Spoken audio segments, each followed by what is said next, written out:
ধন্যবাদ তাদের তাই খেলাধুলা এসেছেন খুব ধন্যবাদ জানাই।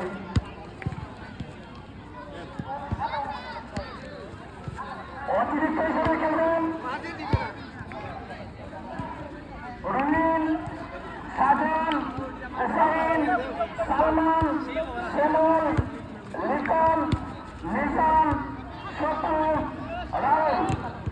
আজকে তালাপুর ইউনিয়ন ফুটবল একাদশের কোচের দায়িত্ব পালন করবেন তবারক আলী, নিম্নমানের দায়িত্ব পালন করবেন ফওয়াদ ইসলাম। অসংখ্য ধন্যবাদ জানাচ্ছি আজকে আয়োজক কমিটি থেকে। আমি